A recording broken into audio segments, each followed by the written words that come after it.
อนนี้เรามาอยู่ที่เรื่องอนุกรมเลขคณิต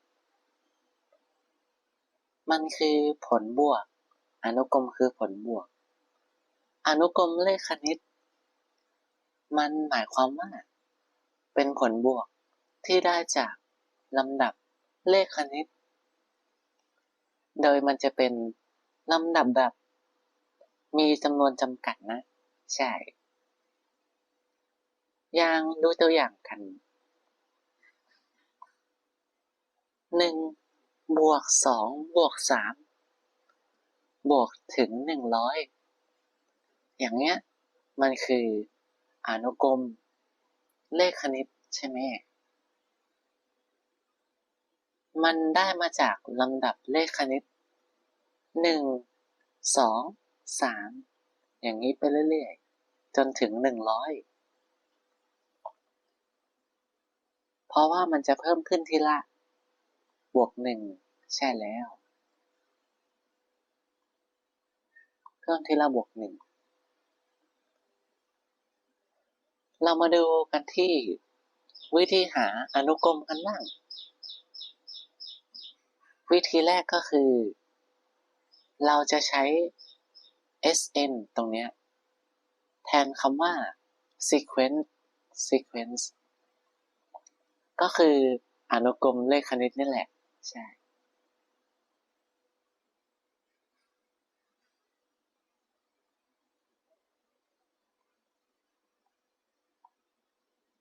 เราแทนค่า n คือเราอยากหาสมมติ n เท่ากับ30ก็คือหาผลบวก30พจน์ใช่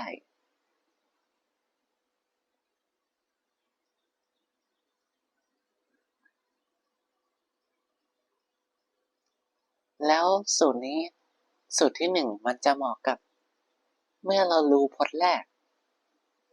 ก็คือ a1 ใช่ไหมแล้วพจน์สุดท้ายก็คือ an คือพจน์สุดท้ายนะนี่แล้วก็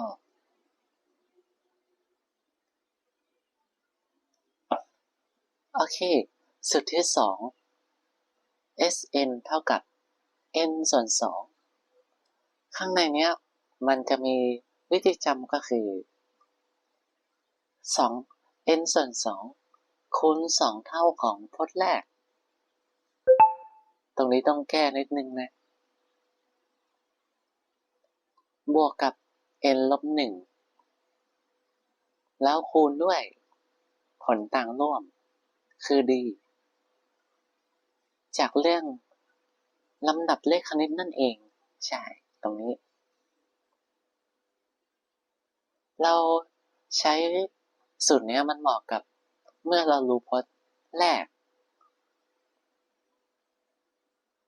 และเรารู้ค่าผลต่างร่วมด้วยใช่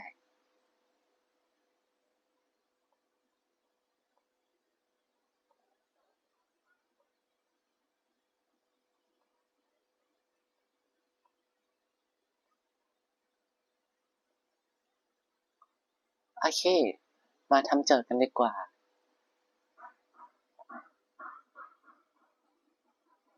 จงหาผลบวก7พจน์แรก7พจน์แรกผลบวก7พจน์มันหมายถึง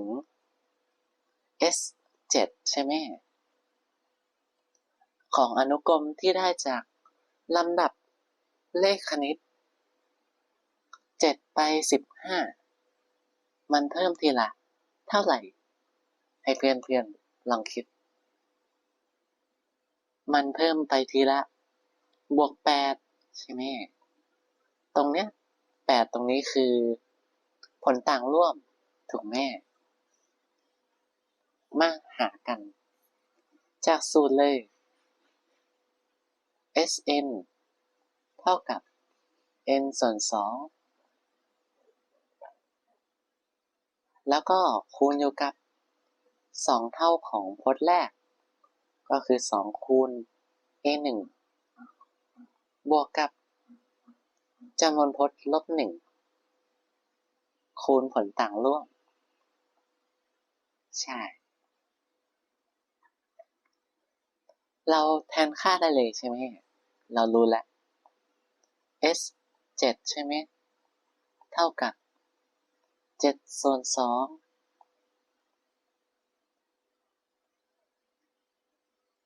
2แล้วก็พจน์แรกเราได้เป็น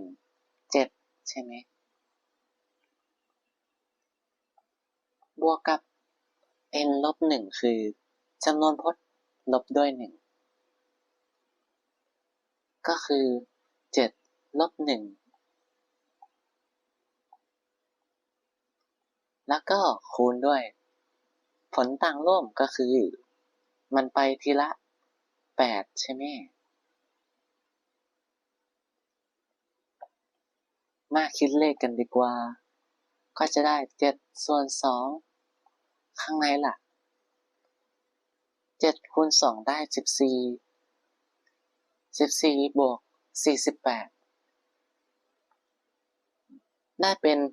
62ใช่ไหม เราตัดทอนกันได้212 236 212ต่อตรงด้านนี้นะ เราก็จะได้ว่า s 7ก็คือ31คูณ7ได้เป็น217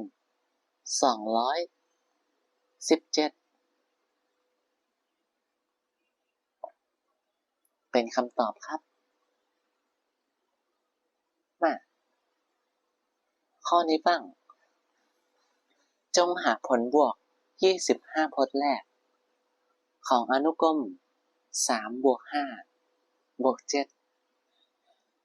อย่างแรกว่าลำอนุกรมของเราจาก3ไป5มันไปทีละเท่าไหร่ ก็คือบวก2ใช่ไหม ไปทีละบวก2เดี๋ยว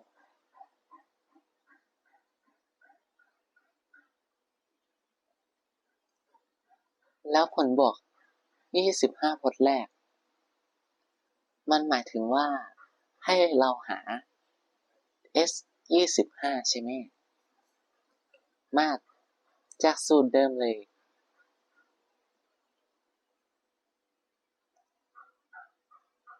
sn เท่ากับ n ส่วน2แล้วก็คูณอยู่กับ2เท่าของพจน์แรกใช่ไหม บวกกับจำนวนพจน์ลบด้วย1คูณกับผลต่างร่วมคือ d แทนค่าไปเลย s 25ของเราก็จะได้เป็น25เดี๋ยว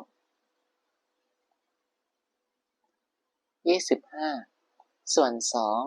2แล้วก็ข้างในเป็น2คูณพจน์แรกก็คือ2คูณ3 n ลบ1ก็จะได้25ลบ1ได้24คูณด้วยผลต่างร่วมก็คือ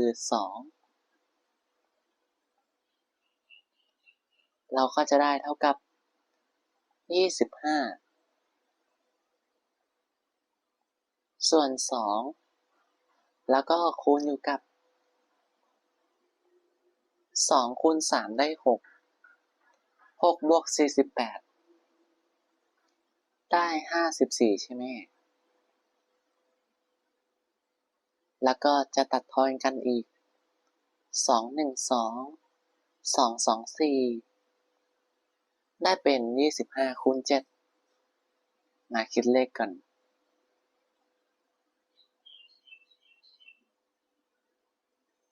7 5 35 5คูณ2ได้10มีอีก3ก็เป็น13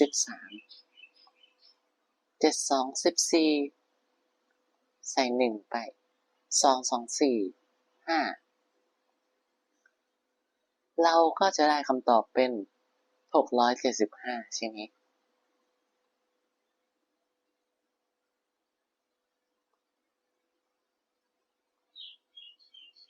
ก็จะเท่ากับ675เป็นคำตอบโอเค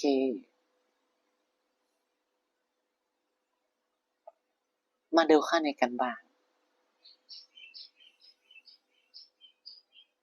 จงหาผลบวก30พจน์แรกของอนุกรมเลขคณิตข้อนี้ a1 มันคือเท่าไหร่นะมันคือ0ใช่ไหมคือพจน์แรกแล้วผลต่างร่วมล่ะจาก0ไป2มันไปทีละบวก2เก่งมากเก่งมากโอเคมาเริ่มกันเลยจากสูตรเดิมเลย Sn เท่ากับ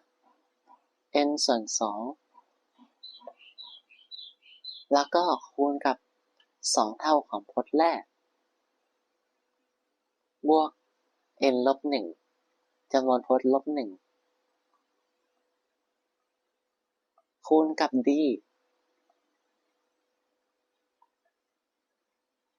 เราแทนค่าได้เลยใช่ไหม s 30ก็จะเท่ากับ30ส่วนด้วย2ตัวข้างใน2คูณพจน์แรกก็คือ2คูณ0บวกกับ30ลบ1ใช่ไหมได้29คูณอยู่กับผลต่างร่วมก็คือคูณ2แต่ตอนนี้มันจะตีกันนิดหน่อย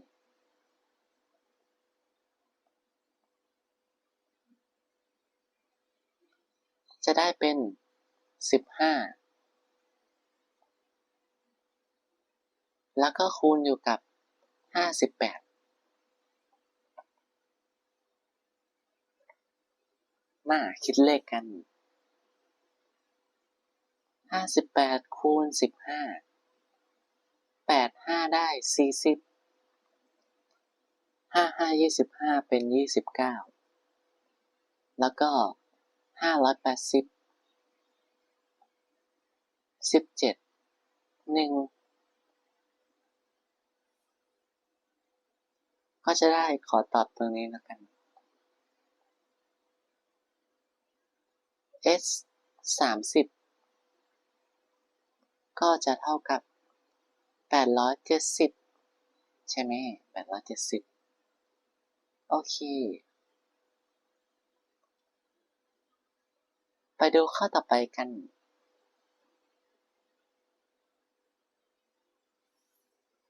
จงหาผลบวก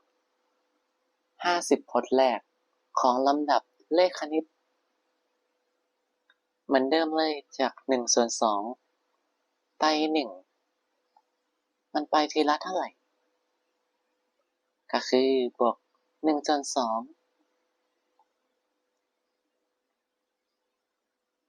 เราหาผลบวก50พจน์ใช่ไหมมาจากสูตรเหมือนเดิมเลยคือเขียนข้างบนแล้วกันนะเป็น Sn เท่ากับ n ส่วน2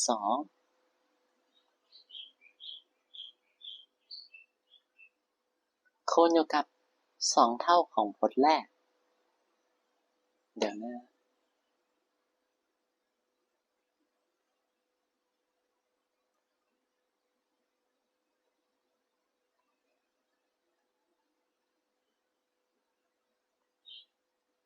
บวกกับจำนวนพจน์ลบ1คูณผลต่างร่วมใช่ไหมโอเคมาก็จะได้เป็นเราจะได้เป็น s 50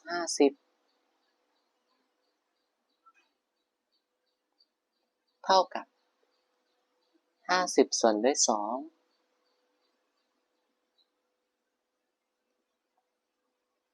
เท่าของพจน์แรกก็คือ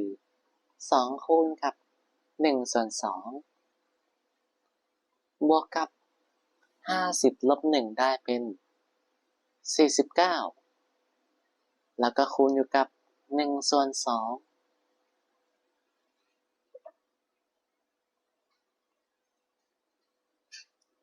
เราจะได้เป็น25ใช่ไหมแล้วก็คูณอยู่กับ2ส่วน2บวก49ส่วน2เป็น51ส่วนด้วย2อย่างนี้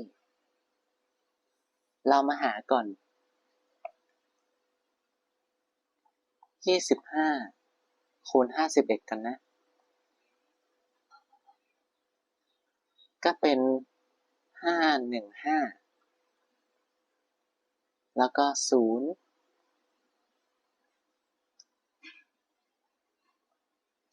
เป็น1275ใช่ไหม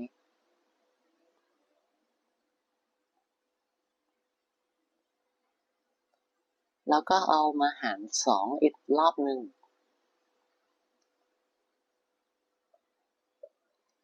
2 6 12ใช่ไหม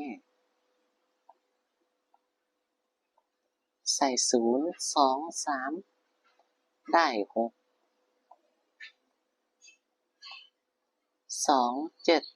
14มันจะได้เป็น637.5 637.5นะ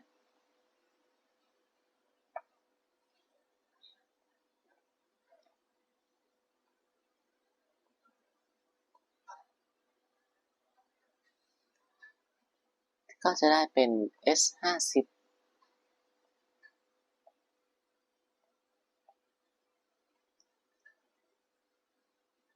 โอเคมาแต่ข้อนี้เขาให้พจน์ที่ n มาไหมใช่คำตอบก็คือใช่นั่นเองพจน์แรก a1 คือเท่ากับ6ใช่ไหมส่วน an เท่ากับ99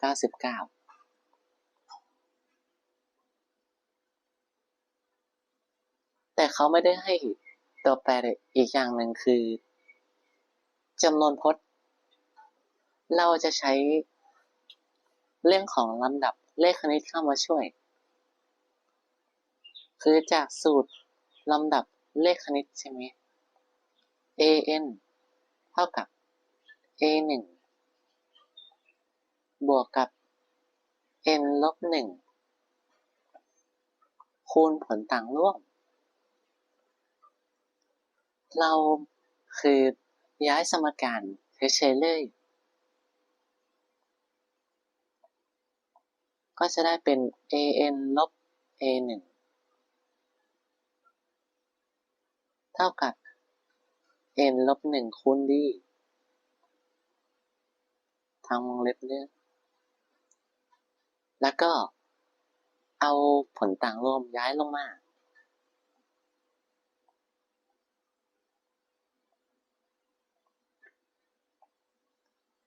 แล้วก็จากลบ1มันลบกันอยู่ใช่ไหมก็ย้ายมาบวก1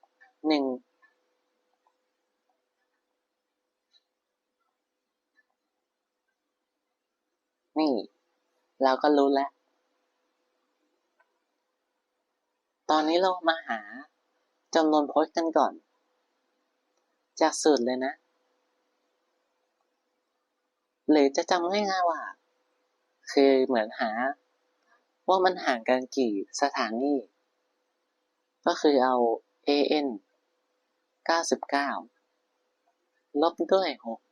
6แล้วหารด้วยมันไปทีละเท่าไหร่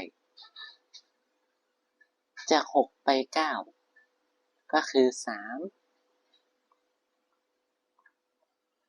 แล้วบวกด้วย1เราจะได้เป็นจำนวนพจน์ได้เท่ากับ32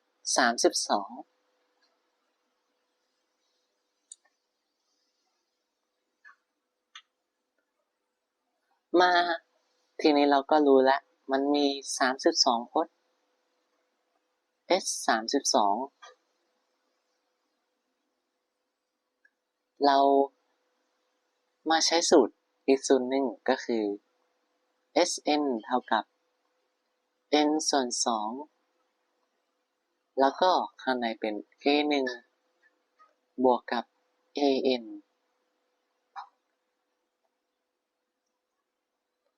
โอเค s 32ก็จะได้เท่ากับ32ส่วนด้วย2คูณอยู่กับ6บวก99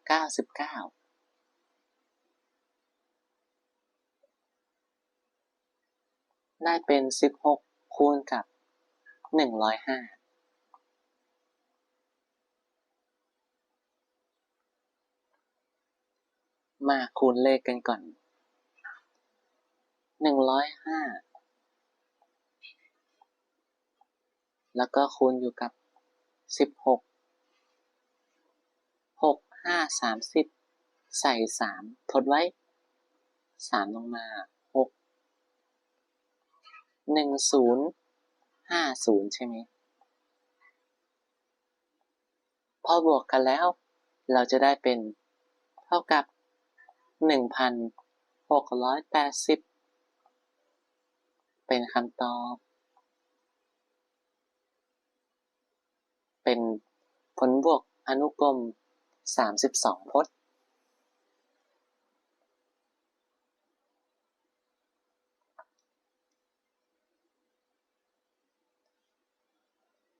ต่อมาหาผลบวกอนุกรมเหมือนกันใช้สูตรเดิมเลยเพราะเรารู้พจน์ที่ n แล้วมาทวนกัน Sn เท่ากับ n ส่วน2แล้วก็ข้างในจะเป็น a1 ใช่ไหมบวกกับ an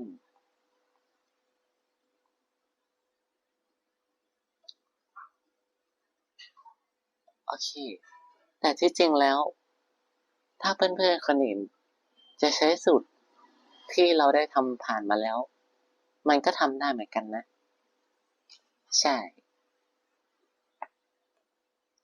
แล้วแต่วิธีคิดโอเคแต่อย่างแรกคือเราต้องหาว่ามีจำนวนกี่พจน์ก่อน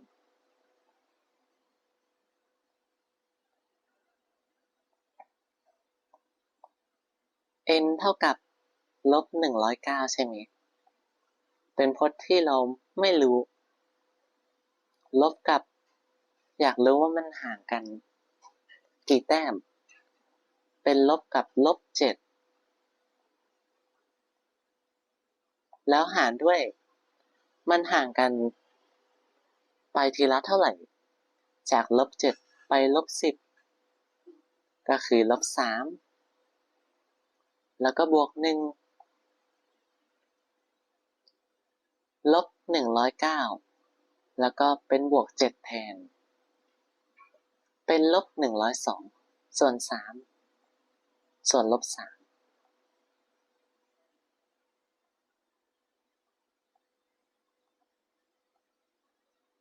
โอเคลบเจอลบก็ตัดกันไปเลย313 339แล้วก็ทด1ใช่ไหมเหลือ1 3 4 12ได้เป็น34บวกกับ1ก็เป็น35ใช่ไหมเพราะว่าตรงนี้คือ34โอเคมาเราก็มาหา s 35นั่นเอง s 35ก็จะเท่ากับ35ส่วน2ข้างในก็เป็นลบ7บวกกับลบ109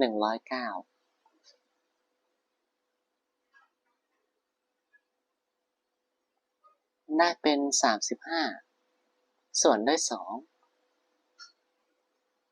ข้างในก็เป็นลบ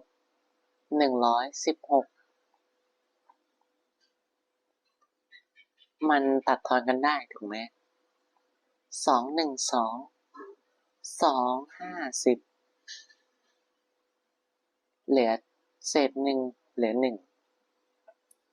286เราก็จะได้ว่า5ลบ58คูณกับ35เราใส่ลบไว้รอก่อน58คูณกับ35 85ได้40ก็เป็น290 83 24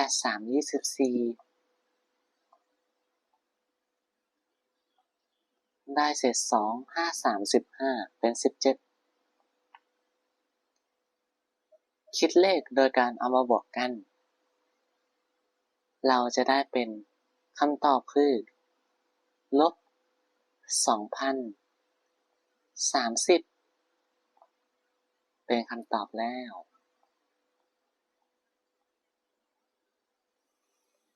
โอเควันนี้มีเพียงเท่านี้นะครับขอให้เพื่อนๆลองทำโจทย์เยอะๆกัน